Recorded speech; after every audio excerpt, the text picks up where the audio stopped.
Adam eats the 80s. What are we talking about? What is this? That is the best way anyone's ever asked me. What on earth are you doing?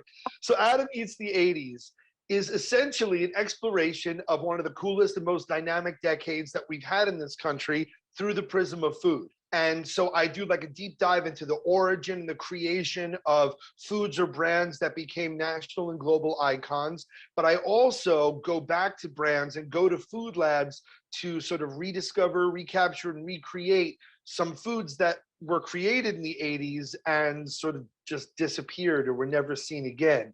And along the way, we also get a chance to do a deep dive into the commercials, the jingles, the fads, the fashions, even the little infomercials that, and the history, of course, that shaped the decade and also shaped the food landscape. Because the stuff that happened in the 80s food-wise in America changed food in America forever. Yeah, and I'm glad you touched on that because to be honest, when I, came across this, I was like, why is this on the History Channel? I mean, well, that's the thing, right? That you're talking about food from a specific decade, so you're looking at it, you're looking back, you're doing a bit of a history deep dive. But that's the thing with food that built America. We're going into the titans and these major brands: Milton Hershey, Pepperidge Farm, Wonder Bread, Famous Amos, Mrs. Fields. But these are the little things that, as kids, when we would get an allowance, these were the candies or the cookies that we missed. Keebler's, Magic Middle cookies and Bonkers and the Priazzo from Pizza Hut and breakfast pizza from Domino's.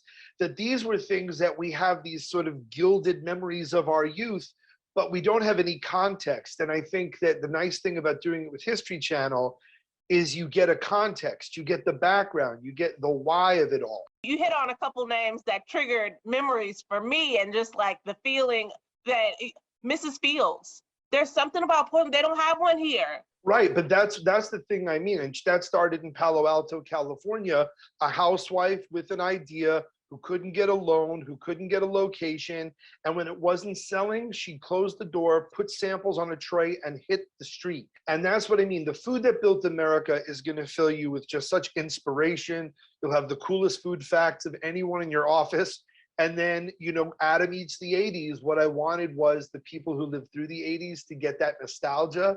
But also for the people who didn't, I wanted them to watch the food and just drool. And I'm telling you, whether it's the Domino's breakfast pizza, whether it's the original beef fat fried McDonald's French fries, which are better than the McDonald's fries of today. Okay.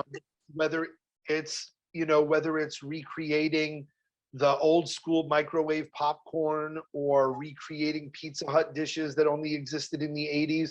I think, one of the things is you're going to get people who watch my shows want delicious food. You're going to get it, but you're also going to get a chance to see like the Ginsu knife commercials that we all grew up watching in the 80s. And I try to put them to the test and see if you can cut a can and then cut a tomato. And also throw in like a little bit of historical context.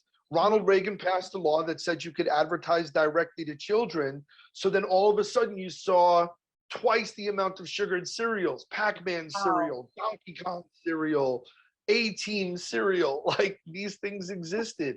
Yeah. Elf candy.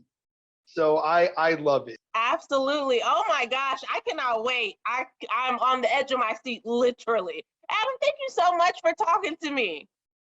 My pleasure. Thank you for having me on today. Ashley chatted